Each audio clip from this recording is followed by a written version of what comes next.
তো বন্ধুরা, তোমরা কে কে শুটকি মাছ খেতে ভালোবাসো?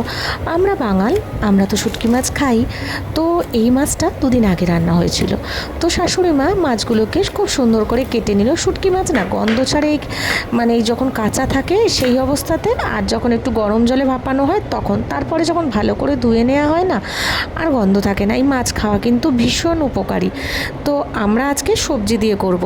এখানে অনেক রকমের সবজি কেটে নেওয়া হয়েছে, যেমন ধরো আলু আছে, বেগুন আছে, তারপর কুমড়ো আছে, গাজর আছে, 4 রকম। তোমরা চাইলে নিজেদের ইচ্ছা মতন ডাঁটা, মানে ওই যে কাটোয়ার ডাঁটা ফাটা যা যা সবজি হয় দিয়ে দেবে। ঠিক আছে, সবজিগুলোকে আগে একটু আলাদা আলাদা করে ভেজে নিতে হবে। আর সব সবজি আলাদা করে ভাজা হয়ে গেলে তারপরে হচ্ছে শুটকি মাছের মধ্যে নুন হলুদ দিয়ে সেটাকেও ভালো করে ভেজে তুলে রাখা হবে। তারপর কড়াইয়ে তেল দিয়ে তার মধ্যে সর্ষের তেল দিয়ে আর কি তেজপাতা, শুকনো লঙ্কা ফোড়ন দেওয়া হবে। আমার 1-2 ভিডিও ক্লিপ হারিয়ে গেছে বলে আমি দিতে পারলাম না, মুখে বলে দিলাম।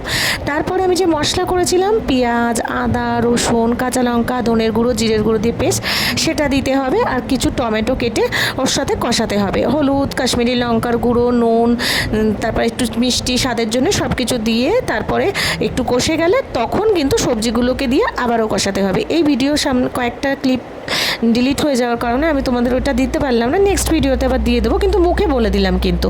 তারপরে ভালো করে কষানো হয়ে গেলে ওর মধ্যে শুটকি মাছও দিয়ে দিতে হবে। সেটাকে ভালো করে কষিয়ে নিয়ে সামান্য অল্প পরিমাণে জল দিয়ে ঢাকা চাপা দিয়ে রান্না করলেই রেডি হয়ে যাবে এই সবজি শুটকি। অসাধারণ স্বাদ বন্ধুরা, বিশ্বাস করতে পারবে না।